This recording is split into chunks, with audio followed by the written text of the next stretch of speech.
Okay, day 3 of inequalities, and we're talking about something called compound inequalities. So I'm going to start by just defining what compound inequalities are. Compound inequalities are going to be two inequality statements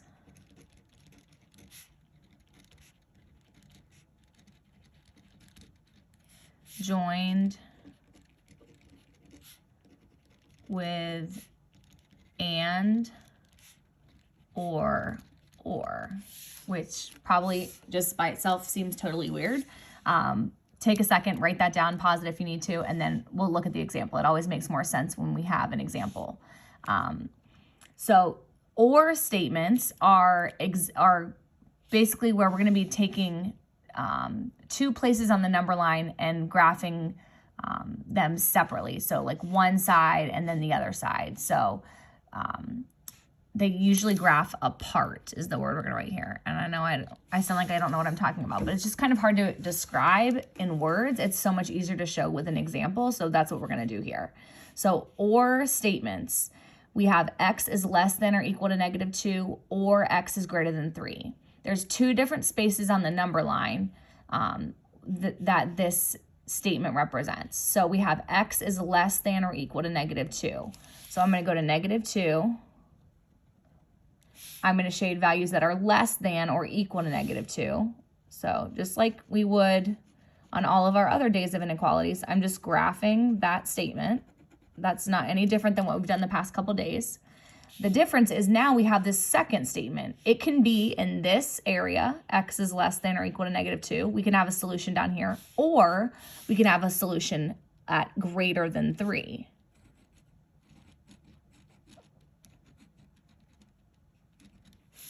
So what I have here and what an or statement typically looks like is it's going to be graphing with one arrow pointing left and then another arrow pointing right. So that's what an or statements look like. Sometimes the dots are shaded in, sometimes they're not. It just depends, but they are pointing away from each other. That's usually how an or statement looks. It can be in this section or in this section of the number line. Anything in this section or this section is considered an answer. So this front page is examples of or inequalities. I'm probably not going to do all 5 of them. I might do about 3 of them. So we've got our first or statement. X minus 4 is less than -7, or 2x is greater than or equal to 12. So what we're going to do is we're just going to solve both of those. Solve this one, get a statement, solve this one, get a statement, and then graph those two statements. They should, because it's an or, they should graph apart from one another. So I'm going to start over here, and I'm going to add 4 to each side. When I add 4, I get x is less than -3. So that's the first half of my statement. Then I'm going to come over here and I'm going to solve this other part, which I'm going to need to divide both sides by 2 in order to get x by itself. And I get x is greater than or equal to 6.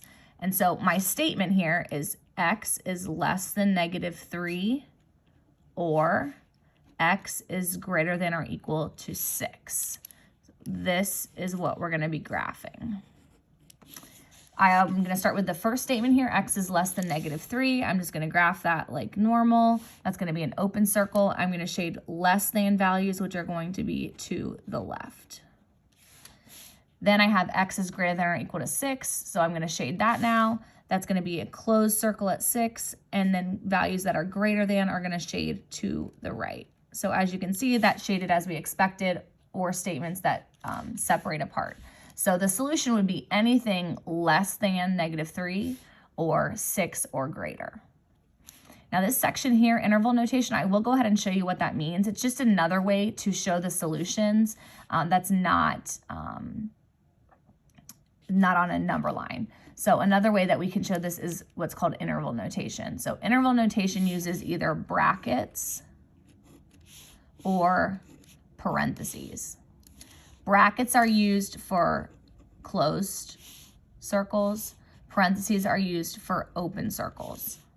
Okay, so here I have an open circle, and then on this side, this never ends. There's no stopping point here. So we're gonna go for our interval notation, to represent x is less than -3, what I'm going to show there is a parenthesis on both sides. And the reason I have a parenthesis on both sides is because I have a circle, an open circle here with a maximum of -3. And then my minimum is actually, it doesn't have a minimum. It goes forever in this direction. So technically the minimum, think of this like domain and range. The minimum is -infinity. So what this shows is parenthesis -infinity, comma, -3 parenthesis. We always use parentheses whenever we're using infinity or -infinity.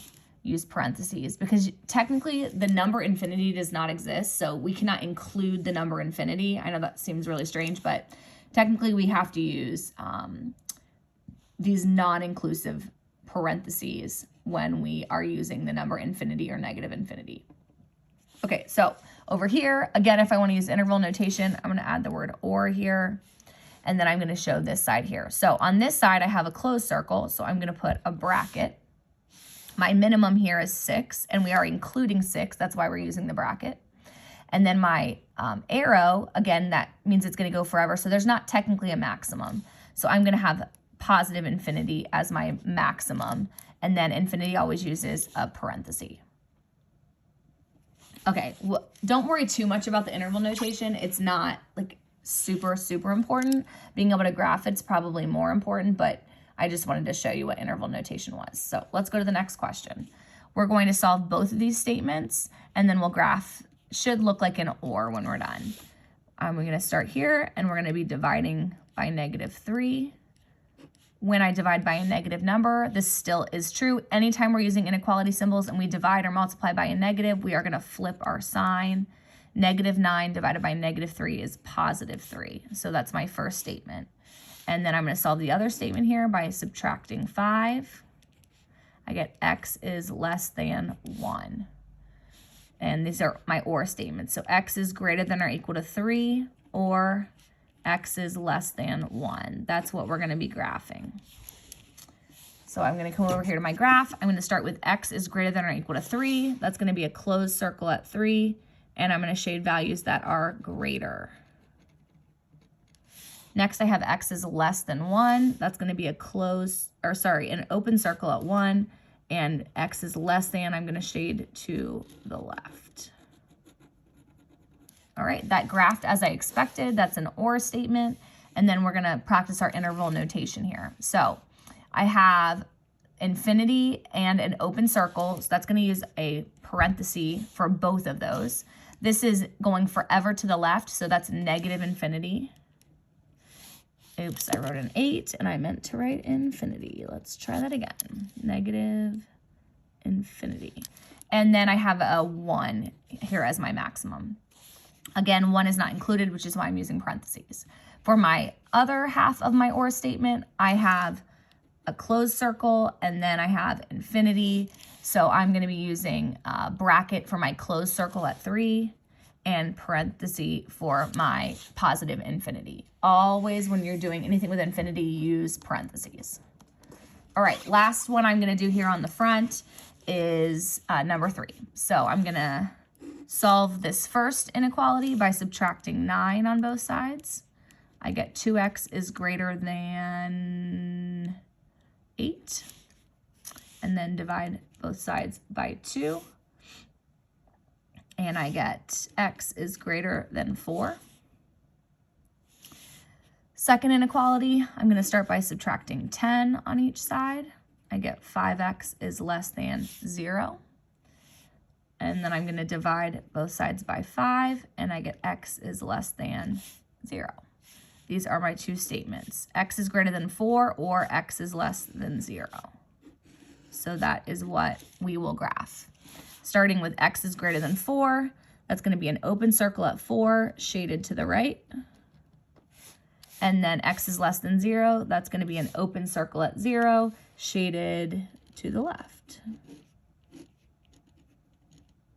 For my interval notation, I'm going to be using parentheses on all of this because I have open circles and infinities. So I'm going to have negative infinity to 0, and I'm going to have 4 to positive infinity.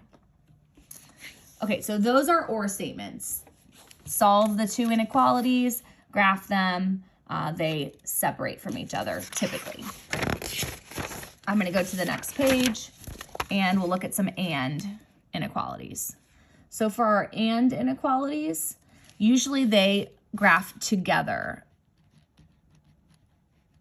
which is going to look something, and sometimes they're colored in and sometimes they're not, but they're going to graph, they're going to kind of overlap with each other. So they're going to look something like this. Instead of going to the left and to the right, they come together and meet. Here's an example of an AND statement. We have x is greater than or equal to -6 and x is less than or equal to 1. Okay, so it's an AND statement because both of these things have to be true. It's not one or the other. You have to have this and this. Only the values that are true for both of these. So when I go to graph this, they will merge together. X is greater than or equal to -6. That's going to be a closed circle at 6, and it says x is greater than. Now, I'm not going to shade forever. I'm just going to shade up a little bit because we want to see where they merge together. Then I have x is less than or equal to 1. That's going to be a closed circle at 1, and x is less than. You can see that shades left. So you can see they're going to merge together right there. So only this section right here, from this closed circle to this closed circle, is the solution set. Anything that's within here. These are the only values that are both greater than or equal to -6 and less than or equal to 1. For our interval notation, we're just going to include from here to here. Both of these are going to use a bracket because they are closed circles, and that's from -6 to +1. Notice we're not using infinity here because I haven't shaded either of my arrows. Both circles were closed. That's why I'm using 2 brackets. All right, so rewriting AND inequalities. So AND inequalities are often not written with the word AND. Because the solution to an AND inequality fall between 2 endpoints, they're frequently written in a more condensed form. So for example, x is greater than or equal to -6 and x is less than or equal to 1. Another way you could write that, that's the same problem here, is we would just say x, the x values, the solution values are going to fall in between. Oh man, I'm going to have to go find another pen. I don't want to pause the video because then I have to start over. So hold on, guys.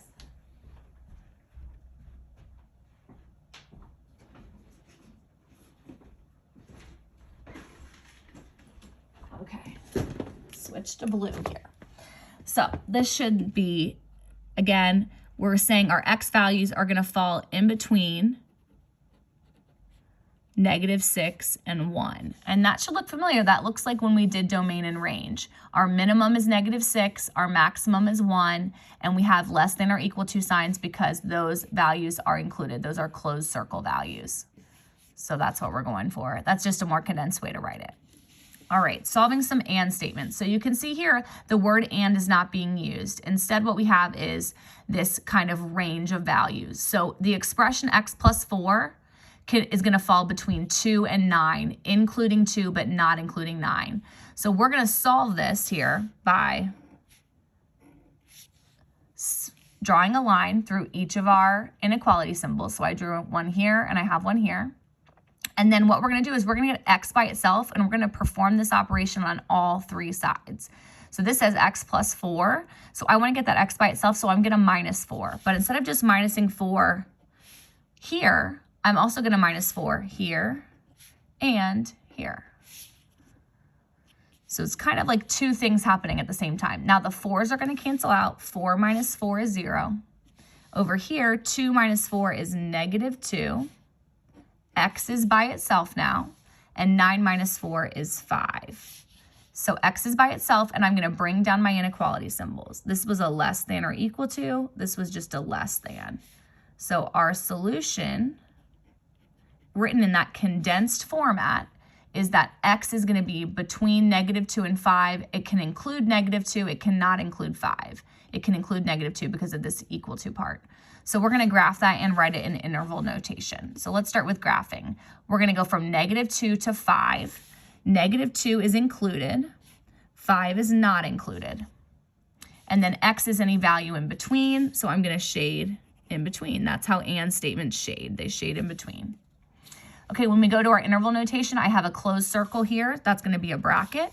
I have an open circle here. That's going to be a parenthesis. My minimum is -2. My maximum is 5. Just where the dots are located on the grid, on the number line.